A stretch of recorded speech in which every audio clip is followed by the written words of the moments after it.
Começando mais um cenário político, estou de volta, Vanúvio Prachedes, boa noite. Depois de uns dias de descanso, de férias, agora de volta para a gente conversar muito sobre política e tem muita articulação acontecendo, continua, né? Porque estes últimos meses aí de pandemia e já com expectativa para eleições, é muita coisa acontecendo no Brasil, no Rio Grande do Norte. Então, você continua aqui com a gente através das nossas redes sociais. O Twitter é @cenapoliticotcm, facebook.com/cenário político TCM, WhatsApp 88028979 e o Instagram @cenário político TCM. Você participa, manda a sua pergunta no programa de hoje, que vai ter muita conversa sobre economia. O economista Elviro Rebouças vai esclarecer para a gente alguns pontos que a gente está tentando entender, que estamos vivenciando aqui no nosso país. Vamos falar um pouquinho sobre gasolina, vamos falar um pouquinho também sobre política e economia. A gente começa daqui a pouquinho. Boa noite, Vanúvio. Boa noite, Carol. Boa noite para você, minha amiga telespectadora. Boa noite para você, meu amigo telespectador. Seja bem-vinda novamente aqui ao seu posto, Carol. E a gente segue aqui o nosso cenário político falando sobre uma informação importante. O governo do estado anunciou o programa RN Acolhe. Pelo projeto, o estado vai pagar um auxílio em dinheiro a crianças e adolescentes órfãos que perderam os pais pela Covid-19. O anúncio foi feito pela governadora Fátima Bezerra, do PT, na última terça-feira. O RN Acolhe será a versão local do Nordeste Acolhe, com ações de proteção social às crianças e adolescentes que perderam os pais ou cuidadores vítimas da Covid. Com o programa, esses órfãos devem receber o auxílio de até R$ 500. Nós já temos um levantamento de quantas crianças órfãos da pandemia, seja de forma bilateral, que perdeu tanto o pai como a mãe, seja de forma monoparental, que perdeu só a mãe, nós já temos uma projeção de quantos órfãos, crianças e adolescentes, em decorrência da pandemia, nós temos nos 9 estados do Nordeste. Aqui no Rio Grande do Norte, nós estamos trabalhando com uma projeção em torno de 600 crianças. De acordo com as equipes de pesquisadores do Consórcio Nordeste, só aqui no Rio Grande do Norte são mais de 7 mil vidas perdidas para a Covid-19.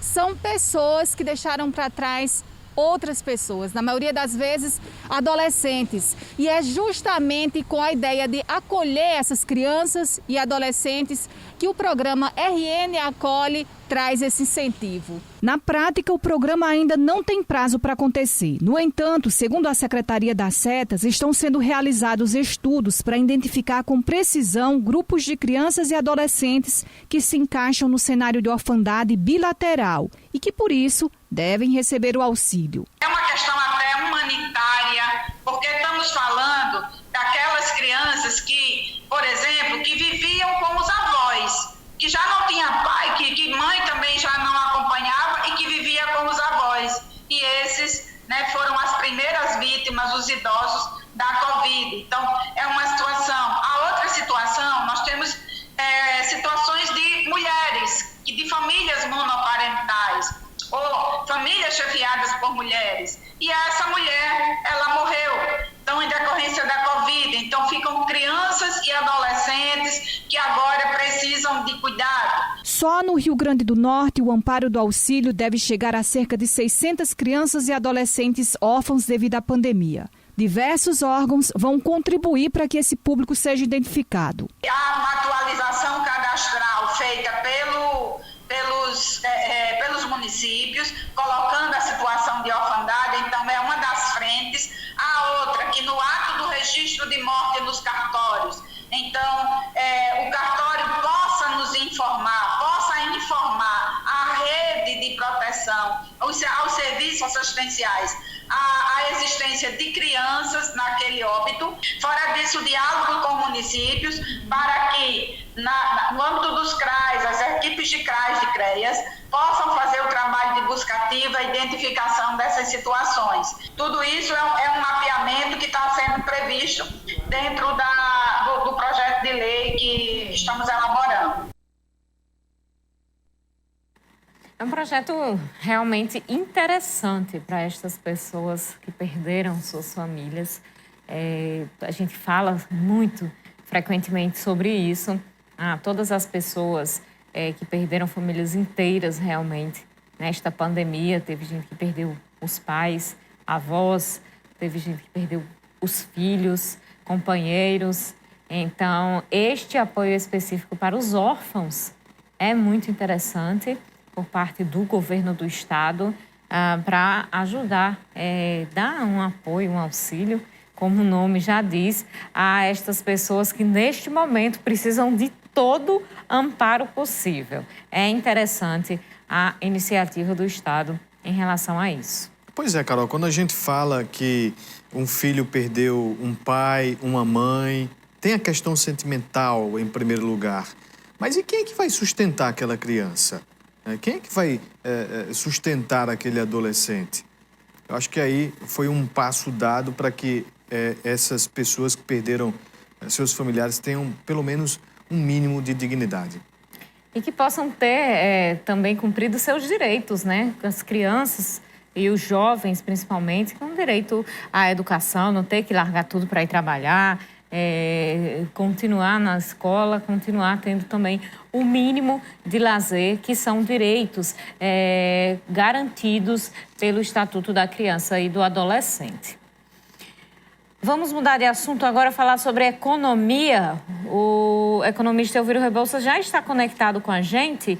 Vamos conversar sobre os pontos que estão deixando muitos brasileiros, não só norte-riograndenses, sem entender, seu Elviro Rebouças, o que é que está acontecendo na nossa economia. Se fala de recuperação, mas no bolso o trabalhador ainda não começou a sentir melhora, muito pelo contrário. A gasolina, por exemplo, vem sofrendo aumentos aí em sequência nas últimas semanas, estando num valor aí inimaginável nas eleições de 2018. Vamos começar sobre este assunto, seu Elviro. Por que a gasolina está num valor tão alto? Boa noite. Boa noite, Carol. Boa noite, Vanúbio, assinantes da TCM. Com relação à economia nacional, a gente verifica que está havendo uma recuperação. Eu diria que é uma recuperação lenta, gradual, não é da maneira como muitos esperavam, de uma maneira tênue, mas esse crescimento está havendo. O FMI, que é o Fundo Monetário Internacional, inclusive, prevê para este ano um crescimento da economia brasileira em torno de 5,3%, o que seria muito razoável, muito favorável para o Brasil, isso daí.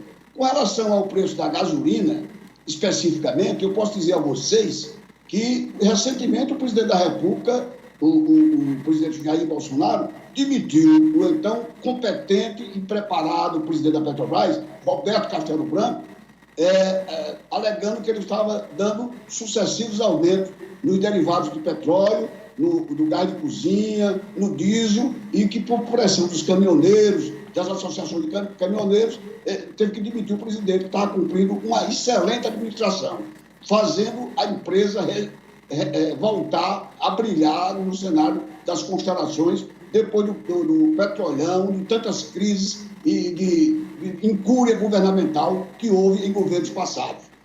Colocou um novo presidente, também preparado, um almirante, Joaquim Luna, de sua inteira confiança, que era presidente da Nuclebras, gerando energia elétrica para o Brasil, na Petrobras, e depois que o Joaquim Luna chegou, os aumentos se sucedem, porque no mundo todo, da África à Ásia, da Oceania à Europa, à América, o preço do petróleo é um preço mundial, é em dólar americano. E quando o preço sobe, tende a subir no Brasil em todo lugar, a não ser que o governo tenha recursos para subsidiar, como faz com óleo diesel, subsidiar a gasolina, o gás de cozinha, que já é subsidiado, e outros produtos. Então, nada a acrescentar a esses aumentos, é porque realmente está subindo a cotação do petróleo e dos seus derivados no mercado mundial. Ontem e hoje, as bolsas de valores do mundo todo reverberaram essa subida. Na segunda-feira, houve uma queda vertiginosa do preço do petróleo, que a OPEP prometeu, numa reunião de domingo para segunda-feira, que ia aumentar a sua cota de produção e de fornecimento ao petróleo mundial. Então, supôs-se que, por isso, o petróleo iria baixar. Mas verificou-se que a quantidade prefixada que seria acrescida é insignificante para abastecer o mundo do petróleo. E as bolsas, ontem e hoje, subiram e eu acredito que, se não em julho, mas começo de agosto, deveremos ter novamente, ao mesmo tempo, aumento do preço do produto. Eu lamento pelo consumidor, mas essa é uma verdade da qual você não pode se arredar. Vamos fazer nosso primeiro intervalo. No próximo bloco, a gente vai continuar e detalhar esse assunto com o economista Elviro Rebouças.